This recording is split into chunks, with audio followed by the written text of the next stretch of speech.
What up? What up, everybody? Happy Saturday. It is Saturday. We got a special edition of the Grit and Grind Show. As always, the show today is being brought to you by the Mental Game Performance Coaching, Jesus One Apparel, Chinook Seeds, and Old Dominic Distillery. All of the best sponsors in the world. Today, we get an interesting take. We have the commissioner of the United Grid League, Mather Wiswall. He's going to hop on. He's going to answer some questions. He's going to talk about the league. He's going to look at your comments, respond to some of the things, maybe not respond to some of the things, depending on what you got to say. But today is about getting some clarity, getting some context, and just, seeing where the league is before we hop into Miami and get this thing underway here in a short couple weeks. So without further ado, let's get into this. Mather, what is up, brother? What's going on, man? Good to see you again. You too. I got to tell you first and foremost, thank you for coming on and wanting to do this, because this was your idea. You proposed it to me a couple weeks ago, and here we are. Like you don't skirt these kind of things, man. You face it head on, and that's what I like about you. And I think that's what a lot of people like about you, is that you're in a spot where you have to make decisions and you got to answer questions, and you're not afraid to do that. So I definitely appreciate you coming on, man. But as far as today, Saturday, how's it going? Feeling good? Yeah, man, it's good. It's we're 2 weeks out, which is crunch time. And to get a little bit about what you said, frankly, I appreciate the compliment, but I feel like it's one of my weaknesses a little bit, honestly, is I tend to be more of a behind the scenes type of guy, and I don't, do more of my own content and, explain things publicly as much as I should. And so as much as I'd love to take credit for reaching out, I've definitely been encouraged multiple times to do it, because it's not my nature to necessarily want to, but I know that I should. And I do want to, do the right thing for the community. So it's just a personality thing, but I do appreciate you bringing that on, 'cause I'm definitely not afraid. I'm always welcoming and ready to take on and hit on any hard questions, and help people understand why and how we do things, because that's obviously really important. But I got to give credit where credit is due, and a lot of the community encourages me a lot to do more of it, and they're right. They're right. Well, here we are. We're going to do a little bit of that today. So I guess out the gate, the big thing is we're approaching a new season, a couple weeks away, May 23rd, kicking off in Miami. Now, when you look from now and you backtrack a year from now, where does the current state of the league? What's the health like? What's the difference between last year and this year? Because in my eyes, and I think in everyone's eyes, it's grown. Mm-hmm. But from a you standpoint, how do you see the current state of the league? I'm excited. I'm really proud of where we are. There's always two sides to every coin. I'll give you the good and the bad. And the good is we have two more teams, which, incredible team owners, incredible leadership.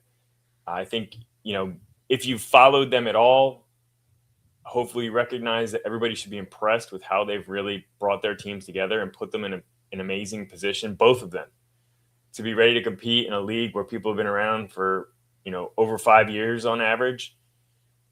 Super impressive, super, encouraging. Hats off to both the Lions and the Flight. And, extra hat tip to the Flight, because they had a lot less time to prepare than the Wolves. So really cool to see and very exciting. So that's like one of the key differences that is really a positive, and that has yielded an opportunity to do an extra event, and still, kind of makes sense from the layout of the season. So we'll be doing an event in the Northeast this year for the first time, which is, 2 total matches outside of Florida. So most people know that we were essentially born in Florida, so everything has taken place in the history of the league for the most part in Florida. So to be half inside, half out in the regular season this year is a big step in the right direction from my perspective. In the Northeast, I'm from the Northeast. I think there's such a rich and powerful history in sports in the Northeast that I get excited and just have like a resonant appreciation and respect for how the Northeast is about sports. And so I'm excited about that, and have a team in the Northeast is exciting. I prefer it to be Philadelphia, but New York will take. No, I'm kidding. And New York is probably a better market, but yeah, it's exciting. So that's a big thing, and that event in general is going to be really cool because it's in an incredible venue that is going to be really unique to us. We'll be competing in a hockey rink that is in the middle of a destination mall that has water parks in it. It's called American Dream. A lot of people across the country are familiar with it. We want to bring a lot of attention to it because it's really incredible. And some of the leadership there are CrossFitters, which is really cool. They've been following Grid League, which is also really cool. And so I'm excited, and I know Ruby's been working really hard on making that happen. And the Wolves too. The Wolves put a lot of effort in making that happen. So it's been a real joint team effort, and so that's going to be incredible experience. And if there's one event that you travel for this year, that's probably the one, just because it's a 2-day event. It's in a really cool setting. We're going back to Dallas. Dallas was incredible last year. We're super excited to go back. The expo that hosted us is incredible to work with.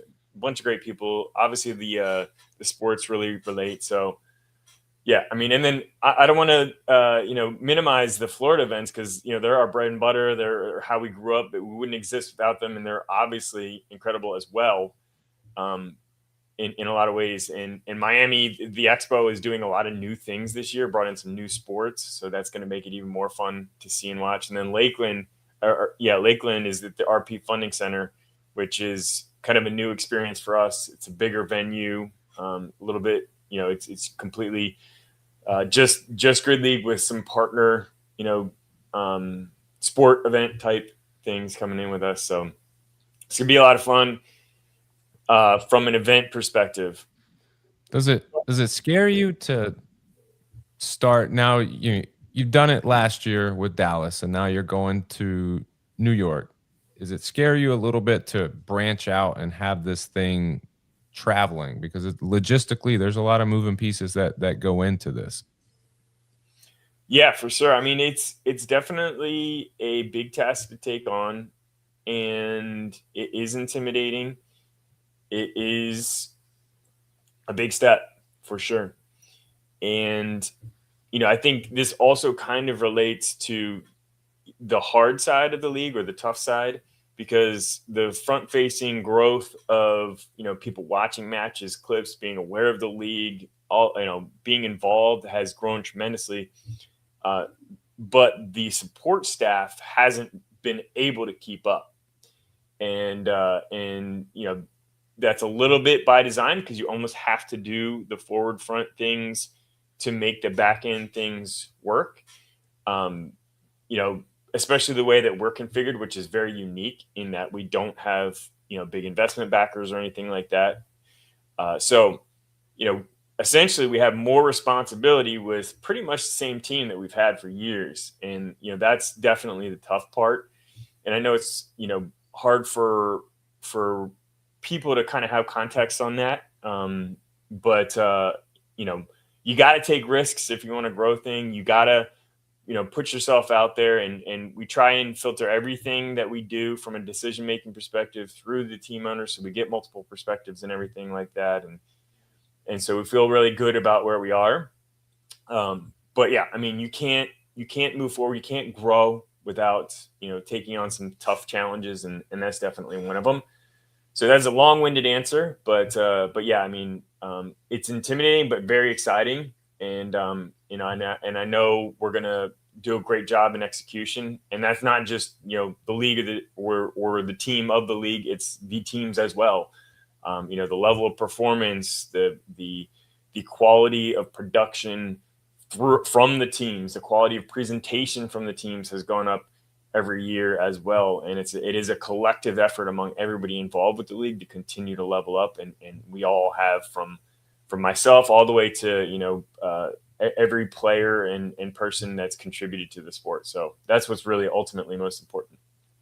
Yeah. I mean, they say, what is it? Hard things, they're worthwhile because of the journey it takes to get there. Like, you got to put yourself through the hard things. You got to take those on, because at the end of it, it's going to pay off, and it's going to be exactly what you want this thing to be.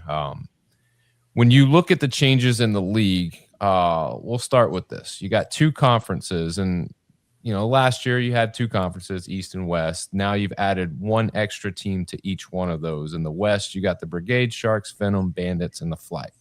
In the East, you're looking at the Wild, the Palm, the Lions, the Breakers, and the Wolves. 4 regular season matches, 6 playoff teams. So when we talk about the construction of the regular season and who's playing who, and then the construction of a 6-team playoff, in your mind, like, what does this look like, and how do you get to a point where these are the teams that are playing each other? This is the format of the playoffs. Was that something that you did, or was that something that was a collection of people that were like, hey, this is the best route to go for this? Yeah, great question. And before we get to that, I do want to mention one more really important kind of upgrade or growth metric, to bring it back around to an opportunity this year, which is our match broadcasts are significantly increased over last year, by multiples, as far as the number of people seeing them, the channels they're going out on, the way they're being distributed. So linear TV, over to the top, fast channels.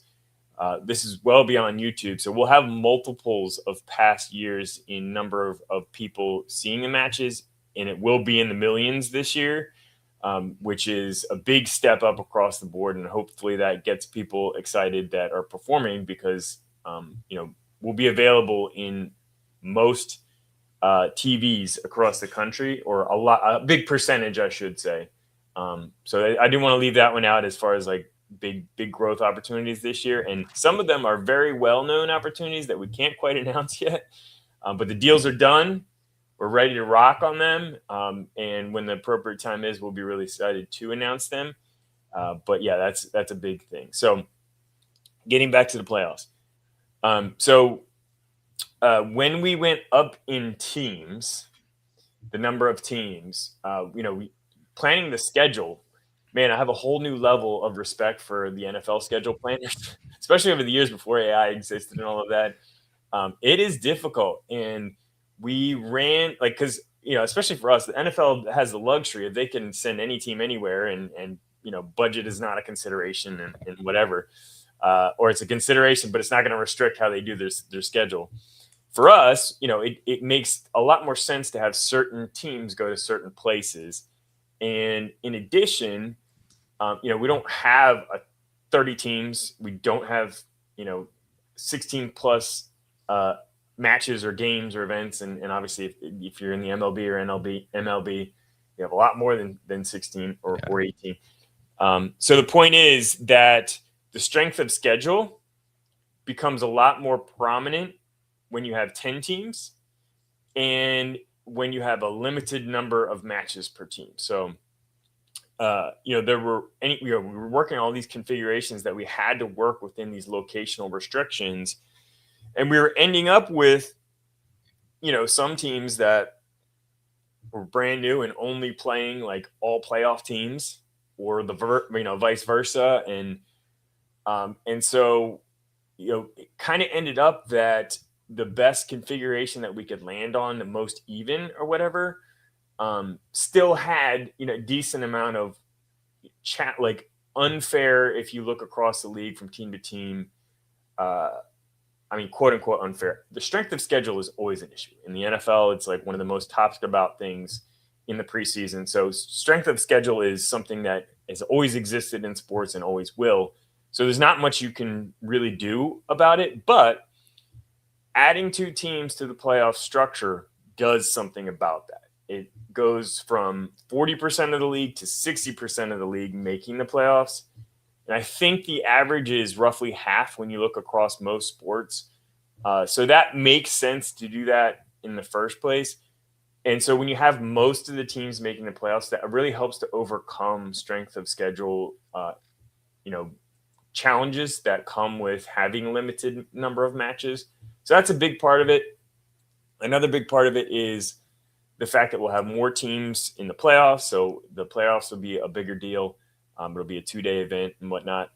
And so, when we first worked on the schedule, it became very apparent that we had to do something about it. And so it was an idea that was brought up in the team owner meetings, and we talked through a couple of different versions of how we could, kind of like compensate for that. And this is where we landed as the best solution, to be able to, upgrade the playoff experience as well as be as fair as possible through the season for the best teams, not just based on who they play, but best teams in reality. Right.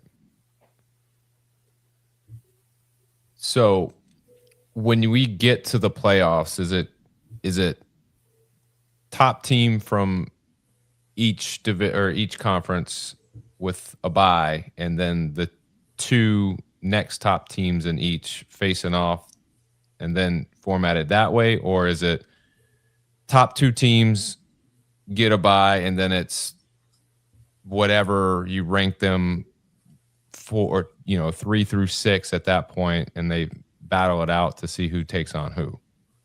Yeah, good question. So the top 3 teams from each conference make the playoffs, and conferences, have 5 teams each, and then the top team in each conference, the top seed in each conference, gets a bye in the first round. So the 2 and 3 seed will play one another, and then the winner of that match goes on to the next day to play the top seeded team in the conference, and the winner of that moves on to the championship. Gotcha. So inevitably you'll land at Western Conference champion, so to speak, versus the Eastern Conference champion for it all. Correct. All right. So moving through that, I mean, obviously there's a couple comments. Josh says Philadelphia Liberty, maybe next new team. Obviously Ruby's down for that. That would Philadelphia, great market maybe for a team. What do you think? You know it well. I do. Yeah. I mean, it's a great sports town, and I love the name Liberty too. I think that's a good one.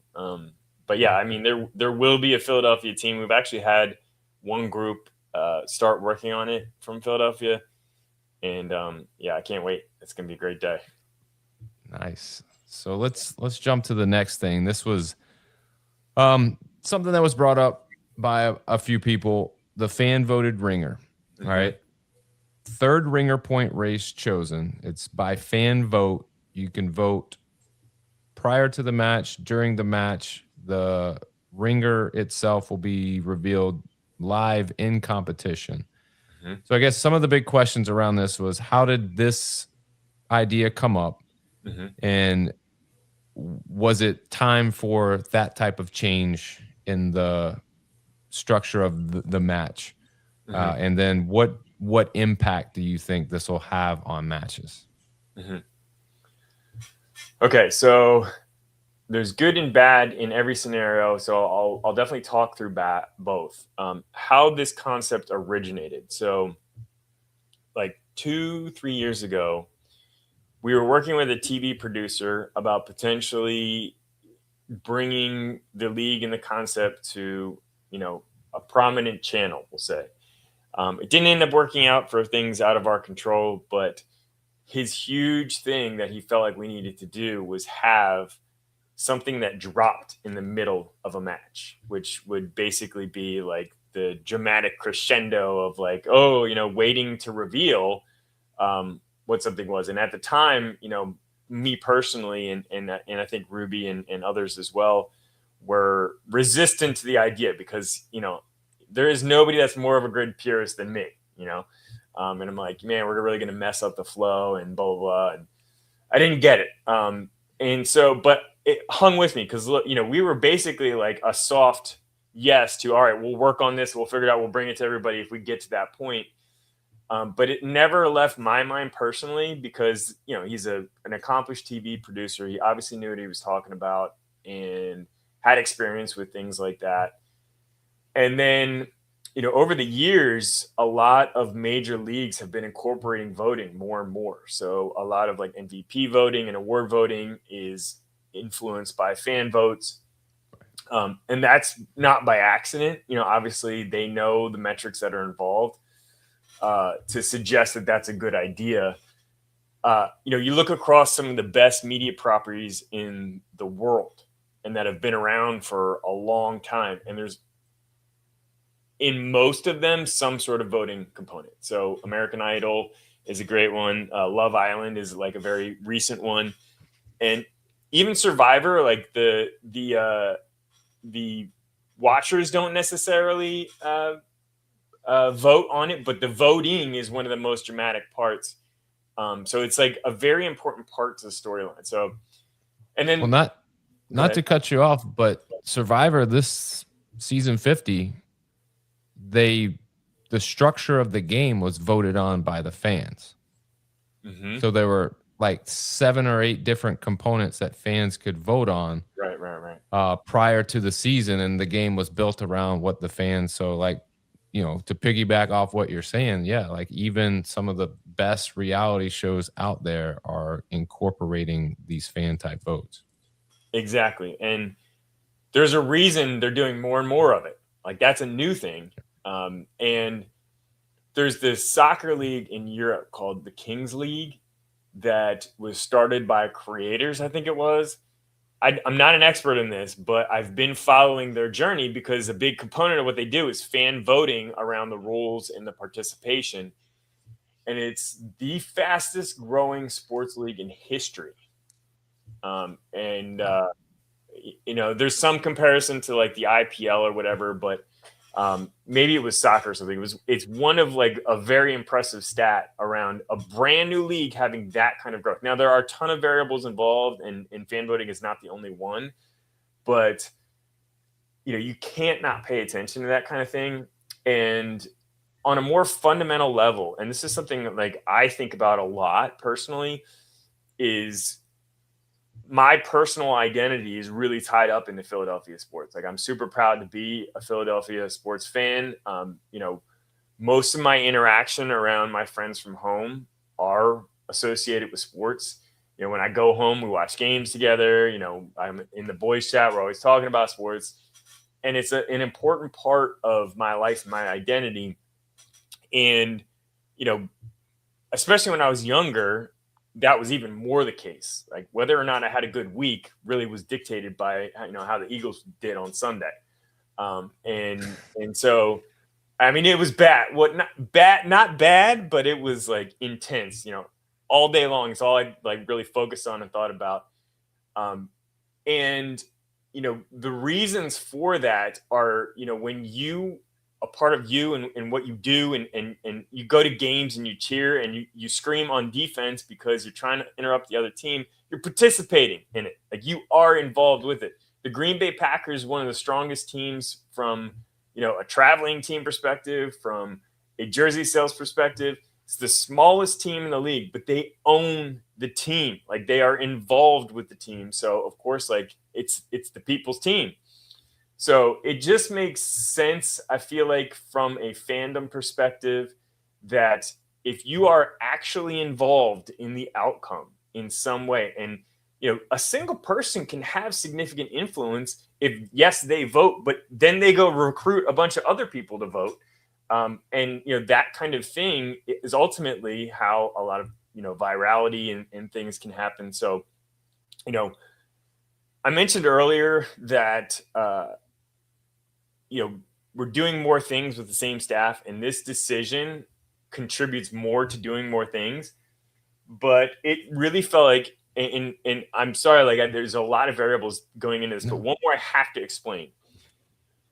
This off season, we spent a lot more time looking outside of CrossFit and outside of fitness related sports and into team sports, professional sports, emerging sports leagues, women's sports leagues that have started from very small and grown into something very big, and getting involved in those communities and meeting people that help run them and investors and people that create media for them has really shifted a lot of understanding, because most of us at the league level are born from CrossFit. Like, we come from the mentality of CrossFit, and our event experience operationally in sports is through CrossFit. So I've been attending games my whole life, but I've never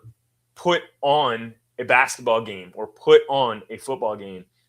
And so getting involved in those conversations has really shifted our perspective and awareness around ultimately the direction that we want to go, because the whole point and the whole goal of Grid League is to create an engaging and entertainment sport property. It's not about developing fitness or necessarily it's not just for the fitness community. Now, I will say, we are born from fitness. Fitness is part of our DNA, and we are proud to be some sort of expression or representation of fitness. But we ultimately think that this format can go beyond the fitness community. Now, the good thing is, even if it doesn't, there's a huge audience to take advantage of there, because the fitness community, depending on your definition, is growing tremendously. And that goes from competitive fitness, with High Rocks and Athex and, CrossFit and everything like that, but also just your everyday gym goer and caring about health and understanding around squats and presses and what that means and doing pull-ups and things like that.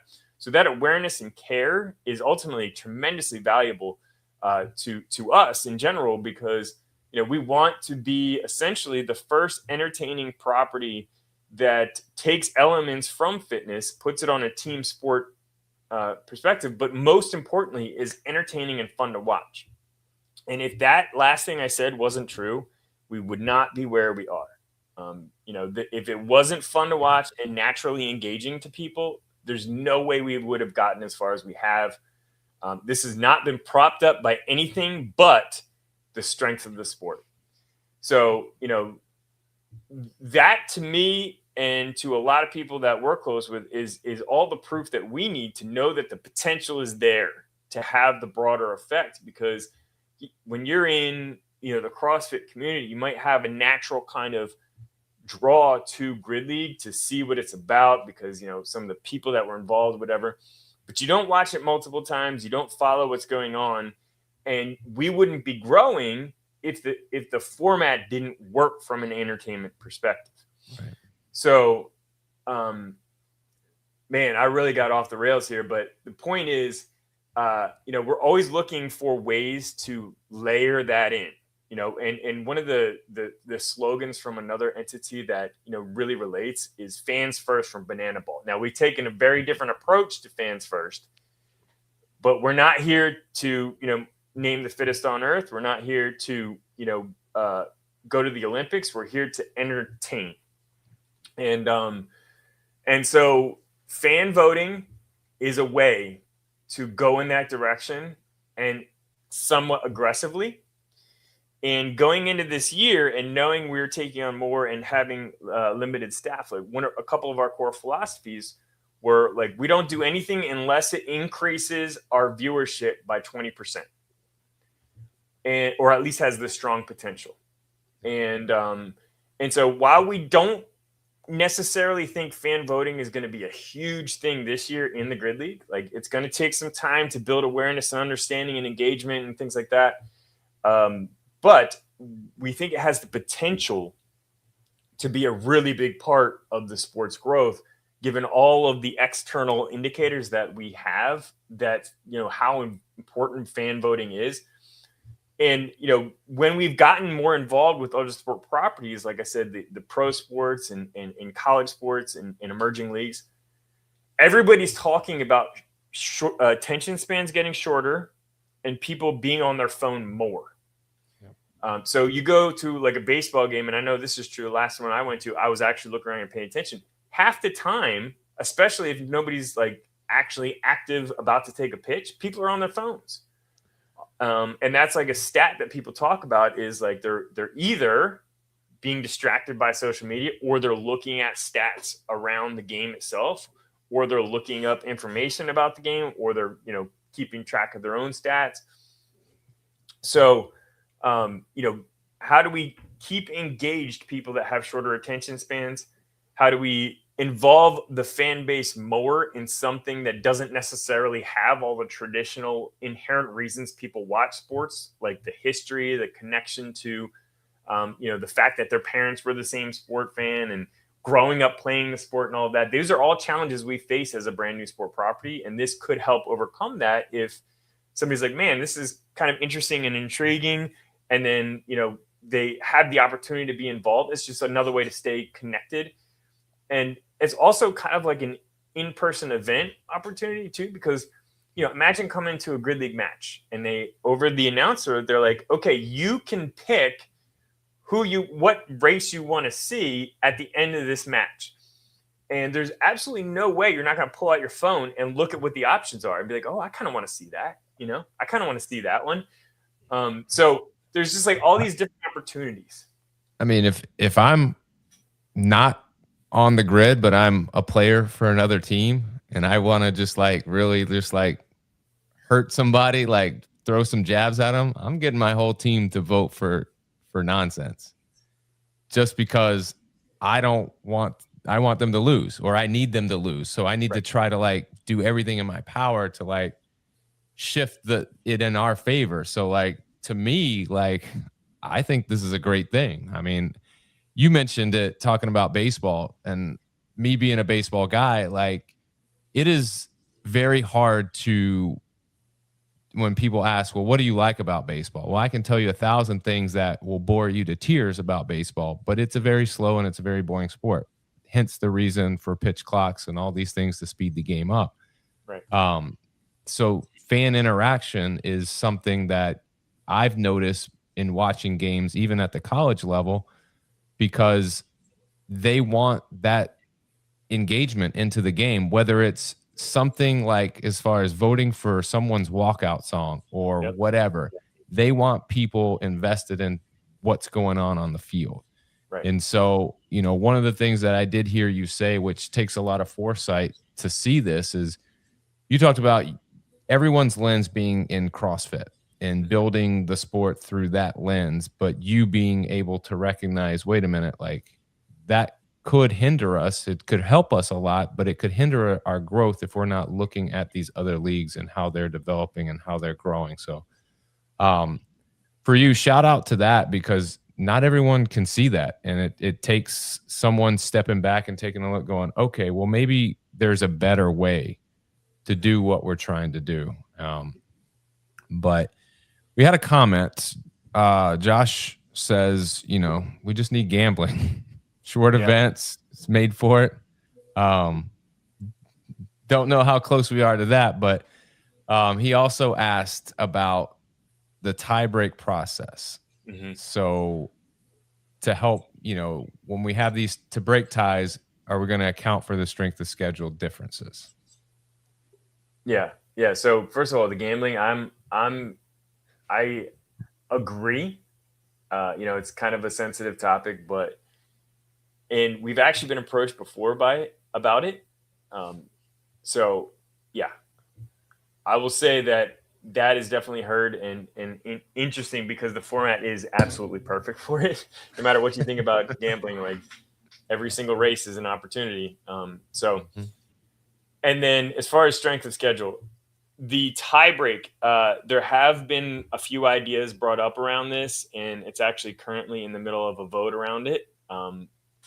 So I can't give definitive details on what the outcome is, but it has definitely been thought about and discussed at length, because, strength of schedule is definitely an issue. We always want to try and get the best players there. And if there's something we can do about it, we will definitely look into it and think about it. And, definitely anytime there's a change to the sport, there's risks associated with that.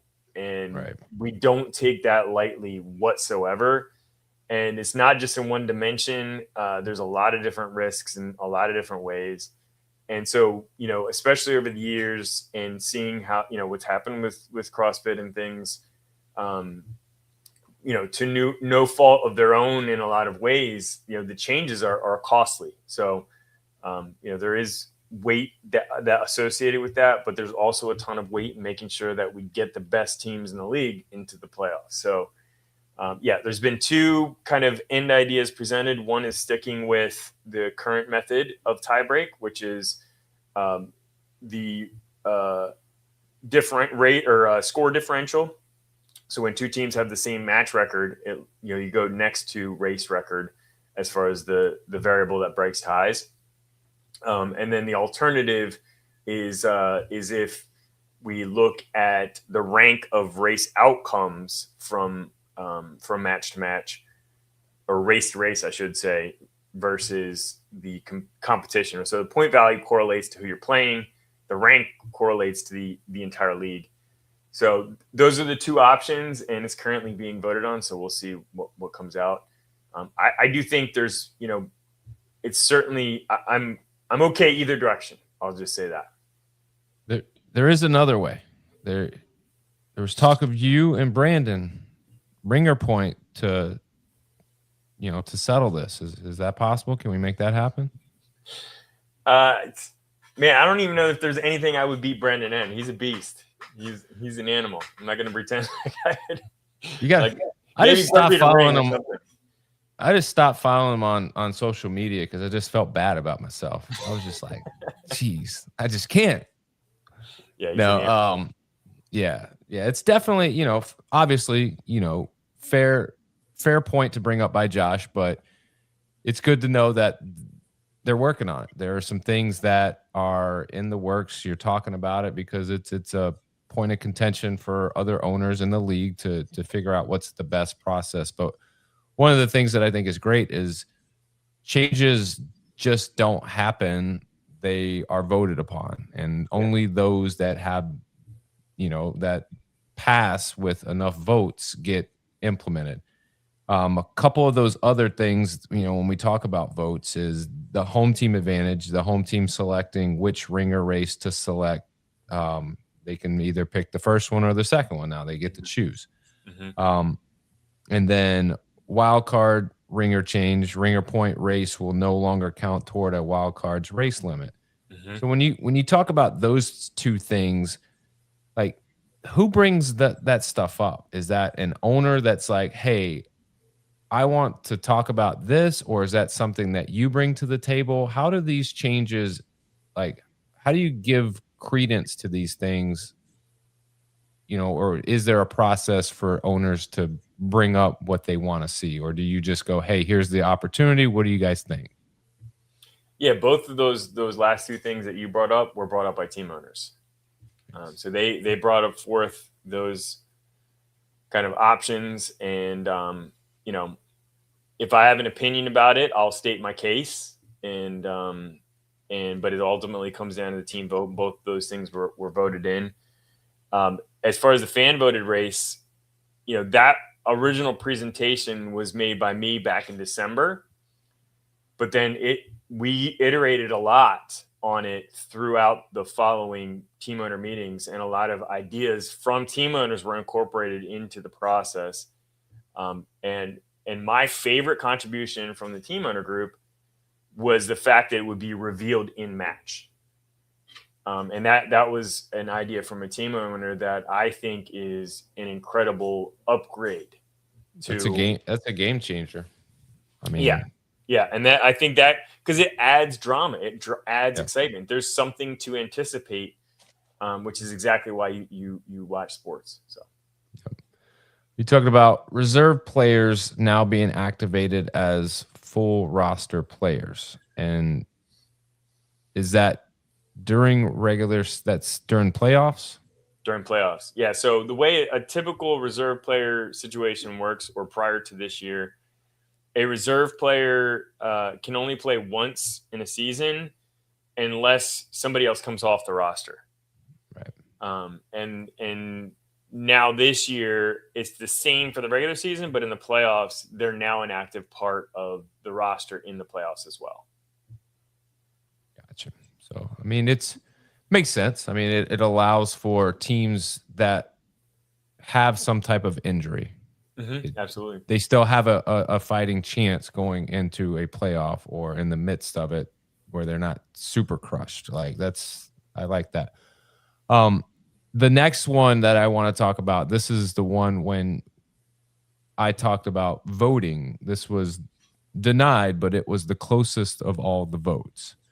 So we talk about ladder weights, raising the weights. So this, I would assuming, has been a point or a topic for a couple years now. And I know the last time you and I talked in this format, it was a hot button topic where, there were a strong urge from some players that they wanted heavier weights.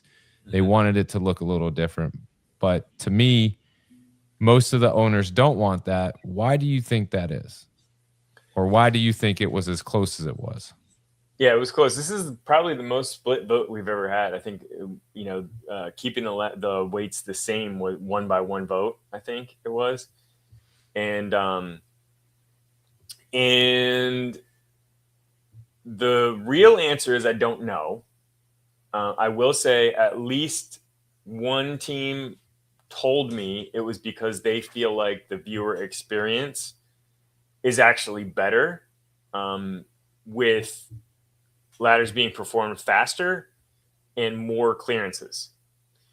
But they said themselves that it was a little split within the team. So this is like one of those things where, and I personally can see both sides of it too, because when somebody plows through a ladder really quickly, it does make a great social media clip. And that's a great indicator to us whether or not people engage with it well.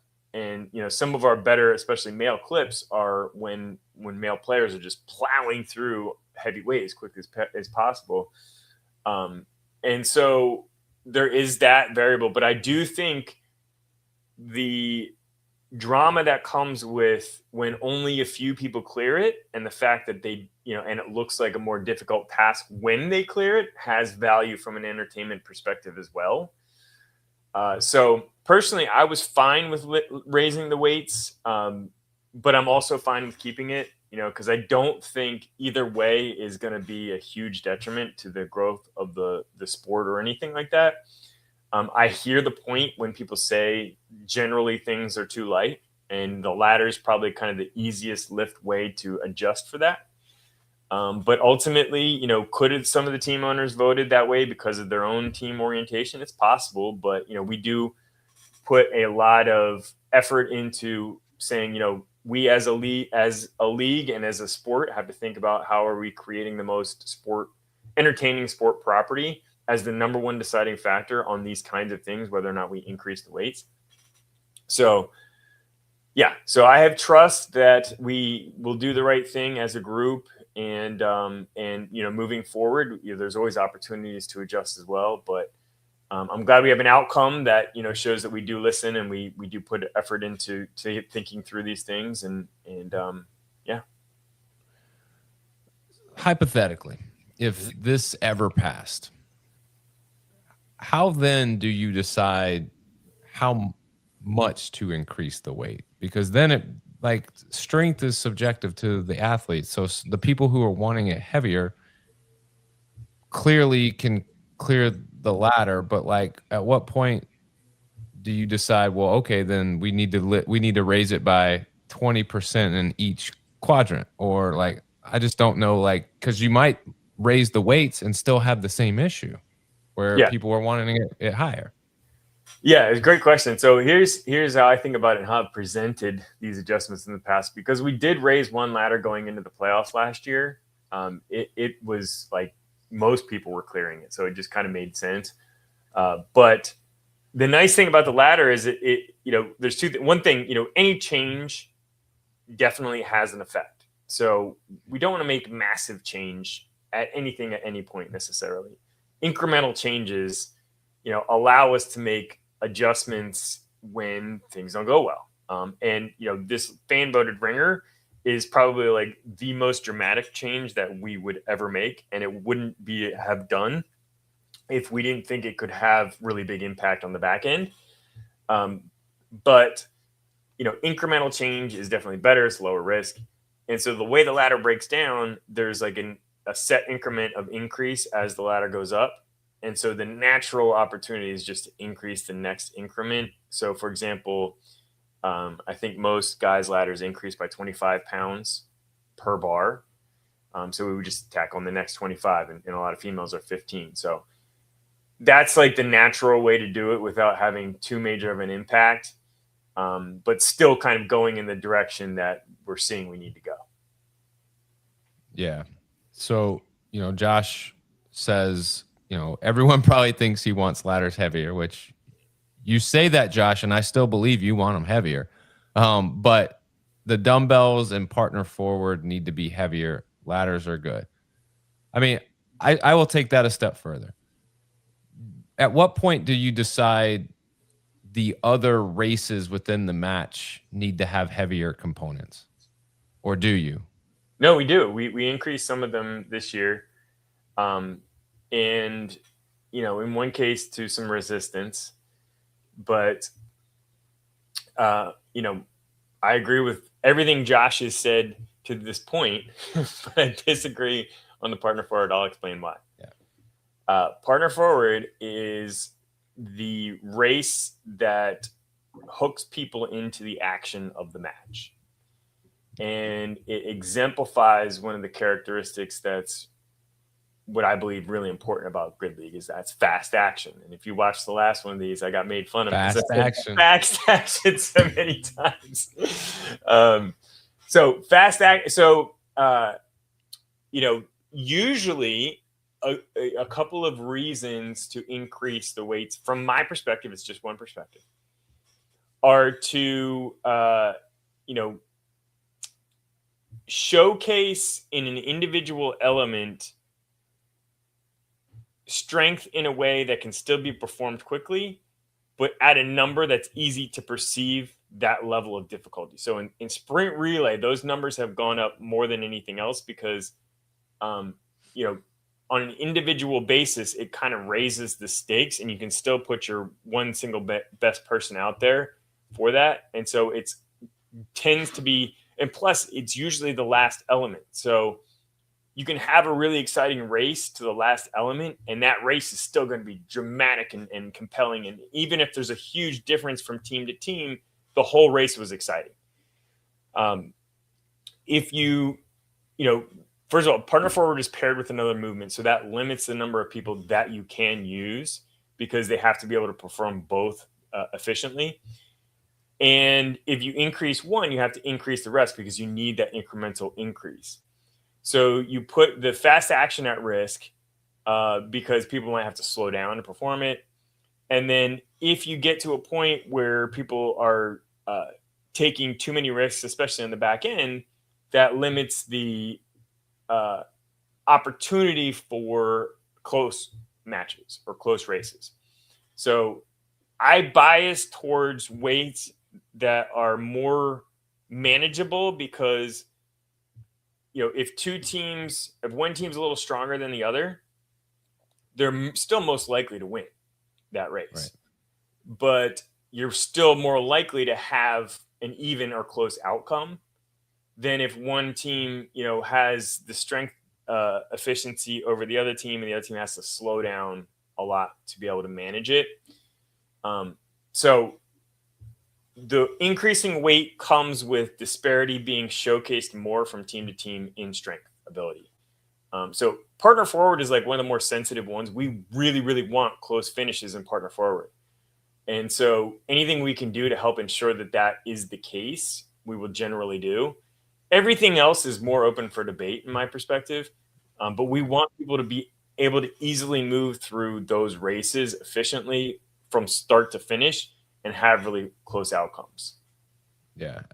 Do you look at, let's take partner forward and go, I want to make sure the weights allow athletes to move through their start to finish in X amount of time. you look at the end result going, hey, I want this to be fast and I want it to be close, but I also want it to be done in under X time? Or you just, the time is the time, you just focus on making sure the weights are relatively heavy enough so that they can accomplish it quick, fast action, and close finishes? Yeah, I mean, so this speaks a little bit to the point he just made about the third and fourth quadrant, because I think that's a good point. Like, what if we just rage third and fourth? To me, and this is like, I think this is a matter of opinion more than anything, because I like the incremental increases for a few reasons. One is it feels like a structured, like even flow format that, has like a certain feel to it. The other is, and we did see this a couple of times last year, is it leaves the door open for an alternate strategy. If you have a big jump from the second to third quadrant, you basically have no option but to sub at that point. But if it's in incremental increase, depending on who you have as players and what the elements are, you might have somebody that can come in the second quadrant and finish it out. Or you might have somebody that can just take the whole thing on.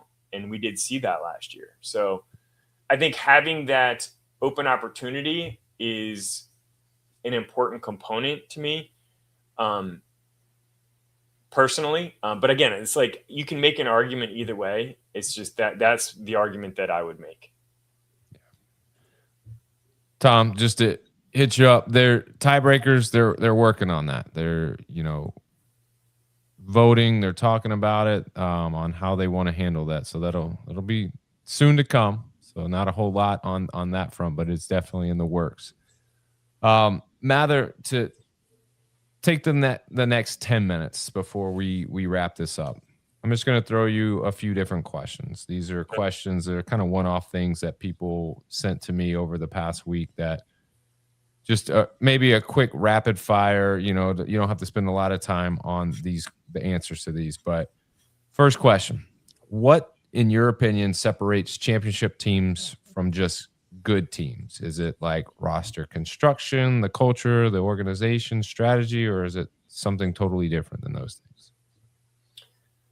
Yeah. I mean, like with any team sport, it's all that. You can't have a championship team without at least some of that. And yeah, I think the most dominant one that I personally feel is, and the main reason I love the sport of grid, is team cohesion.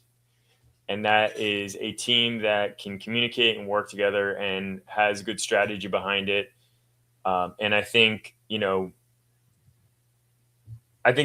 the Lions are a great example of leadership having an effect like that across very different groups of players and showcasing that ability. Because, obviously last year's Lions team looked way different than past Lions teams, and they've been to the championship 4 or 5 times and won 3 of them. So now I will say there are exceptions. Like there's definitely been teams that have done really well that have had poor team cohesion, frankly. So, that's not by itself all you need, and you can be so strong in other things that it overcomes that. So it's a tough question, and I think you can argue it a lot of ways and be absolutely right. And that's the absolute beauty of team sports. Is there are many ways to skin a cat, and in football, like in the 90s, it was like the power running back era, and you couldn't win without a Jerome Bettis type running back. And then later 2000s, it was the quarterback era, and so you saw defenses evolve, and so it's I love that, and that's so true in our sport as well. And so that's my realist answer. All right. Are utility athletes more valuable than specialists in today's grid format? And which teams do you think are built best for that? Yeah, I mean, I personally, so you can come at it again from different ways. I don't want to like throw that answer out, but I'll say you need both. Like you have to have both. Now you can. There have been teams that have been more strength heavy and won the whole thing. There are teams that have been more specialist heavy and won the whole thing. But like having balance is ultimately gives you the best advantage. And one of the most important components, and this is my opinion, obviously, is match format is important. Like match format does impact how well a team does in races. So the more match formats you can take on effectively, the better the team you are. And if you gear yourself too much towards one type of athlete, you limit yourself across a full set of match formats. So deep teams have a big advantage, and that's kind of true in a lot of sports, but our sport especially, because in traditional football, for example, it's really about the team that you're playing, the type of defense that you're playing, the type of offense that you're playing, and being able to handle a variety. In our case, it's the match format, and now when you add in things like the ringer point, now teams can influence one another, and there's season-long strategy that has to be incorporated. And now you have the fan-voted ringer point that encourages even more flexibility. And frankly, when you bring in a third ringer point, it almost encourages more specialists, or at least having the availability of a specialist that you can count on in the ringer point, because it adds more point value to a position that's more likely to be performed by a specialist. But even still, like we have utility focused ringer points, and oftentimes utility players, when the weight isn't outside of their range, will still move the fastest in a lot of strength focused ringer points and that kind of thing. So yeah, it's a very roundabout way of saying deep teams are probably what I would say have the advantage. Yep. Which athletes across the league do you think are being overlooked, or maybe could surprise us next season? Yeah, so I'm terrible at picking people, but I will say that there has been somewhat of an influx of pure gymnasts, which I'm really excited about. So gymnasts that like never touch a barbell type gymnasts, and that can do iron crosses and if they're guys, but also some pure gymnasts on the female side, which is really, really cool. And I think it's going to elevate the entire bodyweight specialist position. It's also going to showcase some non-gymnasts and show how incredible what they do is when you put them up against a pure gymnast that's been doing bodyweight elements their entire life at the highest level in the world, and still compete with them. And that's one of the beautiful things about Grid League, because we've had at least two bodyweight specialists of the year that don't have gymnastics background. So that's wild too. I mean, it's just, that's hard work, and that's them putting in the time to be really good at those particular elements.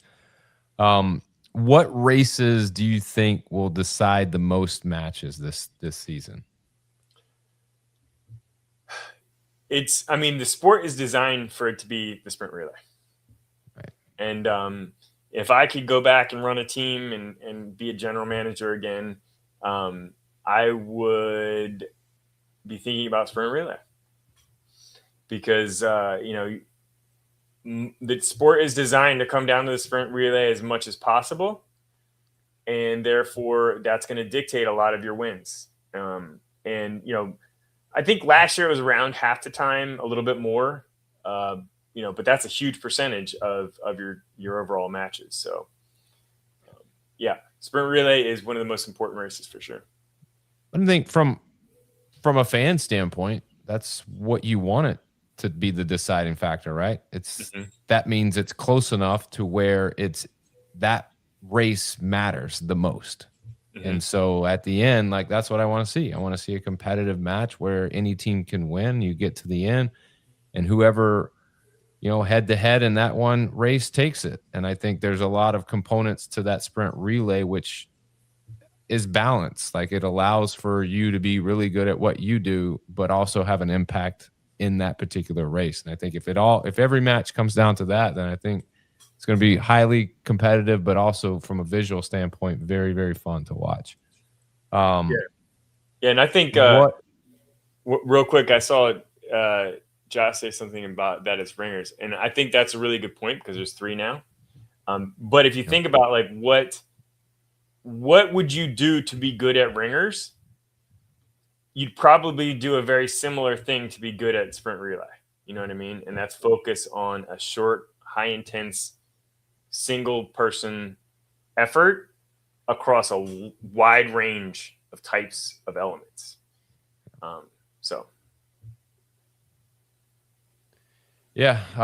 Let's see what else we got in here. 6 points available and possibly 0 for the other team when it comes to ringers. When you look at the expansion teams, the Flight and the Wolves, and it's almost weird, like the Wolves are about to have their first match, but yet it seems like they've been in the league for a while. But I mean, obviously they've yet to step foot on the grid. But when you look at those two teams, which do you think makes the biggest jump this season and why? I mean, you have to think the Wolves have the advantage just because, like you said, they've been around longer. But you absolutely never know. Either one could. It's team cohesion, and how a team comes together is impossible to forecast. And like I said, I think that's the number one variable. So, length and preparation can contribute to that. But the number one variable is personality across the team and how the team is led. So it could be either. And, I think you brought it up, but the 6 points from the 3 ringers is a good one. And it was the counter argument to the fan voted race.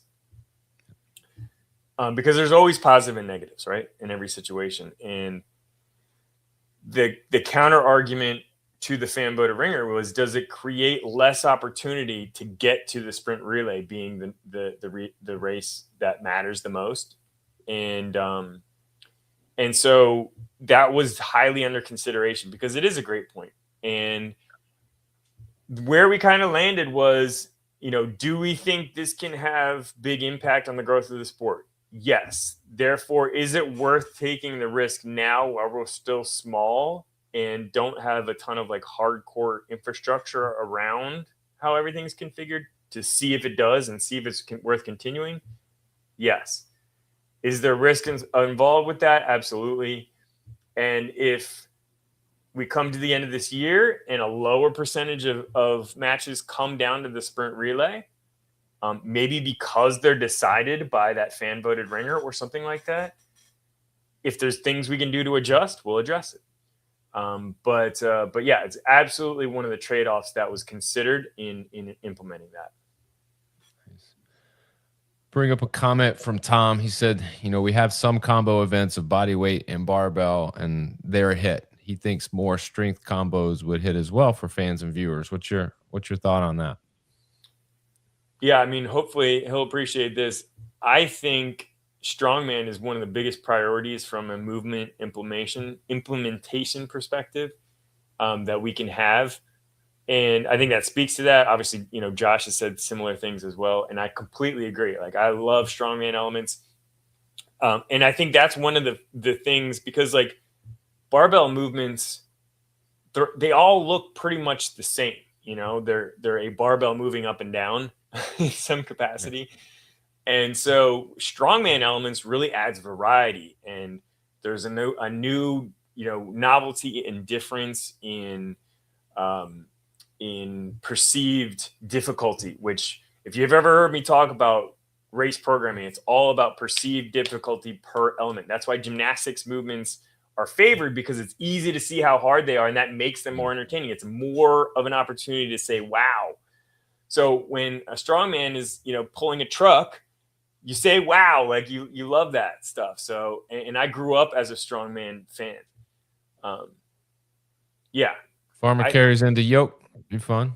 Yeah. I mean, and I think, what I get most excited about is the more like odd object stuff that looks impressive to do. Like, I remember when I was a kid watching the I forget what they called them, something in the fingers where you push the fingers over the top, and they got taller and taller, and you could just see the level of difficulty. When they fail, it comes crashing down, and pulling trucks and the big stones and everything. So the challenge with that is obviously the equipment and the logistics of all of that, and so I think the bigger we get, the more. And I will say also, Jim from Valor is always thinking about new elements that he can help contribute with, and he sends me stuff all the time. And that's like one of the things is new strongman elements. So I think strongman elements are one of the ways that we can get strength elements to catch up with bodyweight elements as things that go viral and that bring attention and have wow moments in races. It's just a matter of how difficult it is to incorporate them. So we're on the same page there, and it will be coming over times. Yes, the fine, was it Fingal fingers, something like that? Yeah, I remember those. The Fingal fingers. It was something fingers. I don't remember it was Fingal, but I don't know if that was a joke or not. Circus dumbbells. Yeah. So Brandon has, Brandon's a strongman guy too. So he made a push to try and get them in this year. But yeah, I mean, I think it would be really cool.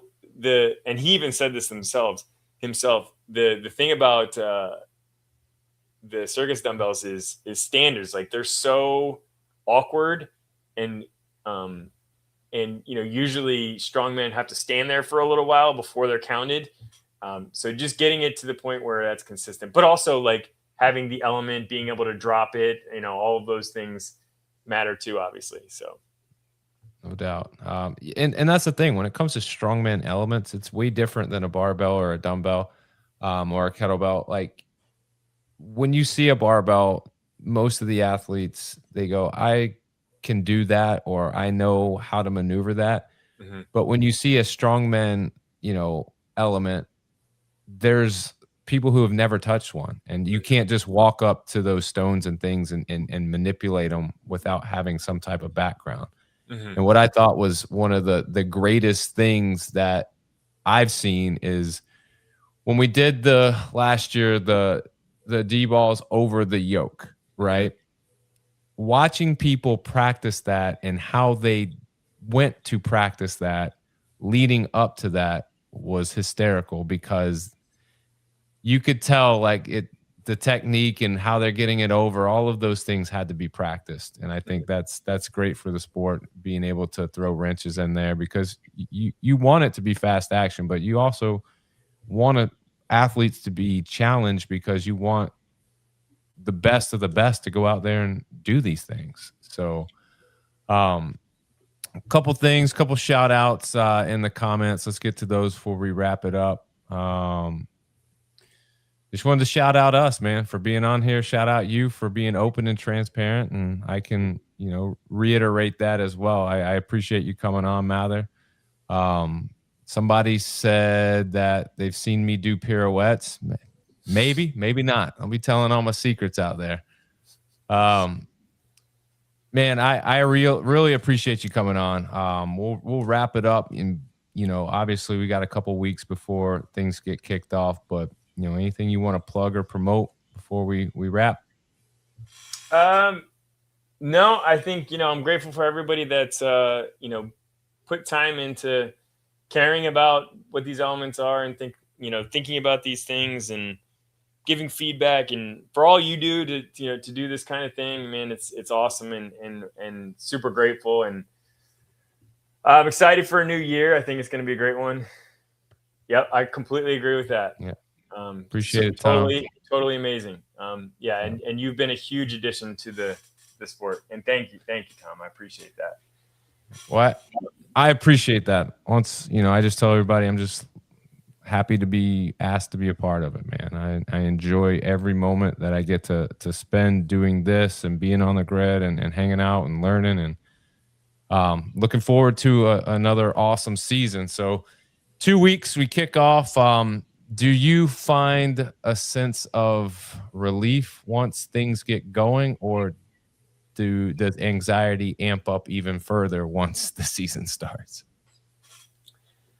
That's a tough question, because running events is tough. It's tough. And there is a certain, anxiety that is built in with running events. I think, and you'll never see me trash an event. You'll never see me trash an event, because I know what that person had to go through to put that event on. And even if things go wrong, it wasn't from a lack of care in 99% of the time. So, it's a tough gig to run events, and so that comes with it. But it's also balanced by just gratitude and appreciation for everybody that has chosen to participate in the events, and that has so much meaning, and it's really, I'm grateful for everybody that wants to be involved and is there, and so just staying connected to that, and then hopefully having a great outcome, and it all being worth it is what you shoot for in operating events. So that kind of goes for the season. It's definitely, because I do care a lot. Like I put a lot into this, but it's not just that. It's, I always want everybody to have an incredible experience when they are involved in the sport, and I always want them to, appreciate every component of what they experience, and that's not always possible. And sometimes there's big things that go wrong and rub people the wrong way, and that's when you care a lot. That that also means that it's hard. Like it takes a toll on you. And that goes for Ruby, that goes for Brandon, that goes for Lindsay. And that's part of, the whole event operation risk that you take on. So to answer your question, there is a lot of anxiety and intense emotion, but ultimately, like, we wouldn't be here if that wasn't well worth it. And this is our opportunity to put all of our hard work on display, and most importantly, showcase and appreciate and share with the world the incredible things that the players and teams do, that they've put a lot of time and effort into developing and working and putting together themselves. And that's really what this is all about, is just, showcasing the world-class ability of the expression of the sport of grid, which more and more people every day are recognizing how incredible that is on a team level, on a player level. And so, that's a really special responsibility and a really special, kind of opportunity for me and the team to be able to take on. So that's the dominant emotion. But of course it does come with the stresses of events, I guess I'll say. No doubt. Well, rest assured, you do a great job, and I'm confident that this season's going to kick off well. We're going to be in Miami on May 23rd, rocking and rolling. Mather, man, enjoy the rest of your weekend. I appreciate you, and I'll see you here in a couple of weeks, brother. Thank you, sir. Thank you, everybody, for that watches this, and grateful to have you involved, and can't wait for this year. Absolutely. That is Mather Wiswall, the Commissioner of the United Grid League. If you like hearing Mather's story, or you just like hearing Average Joe's talk X's and O's, please like, share the podcast on Facebook. Head over to YouTube, like, subscribe, notifications. That way you know when new content is being dropped. Next episode, Chelsea Ranieri, captain of the Southwest Florida Sharks. We're going to talk to her in preparation for week 1, where they're going to be defending the title. So you don't want to miss that. As always, remember, strong body, sharp minds, grid and grind all the time. We're out.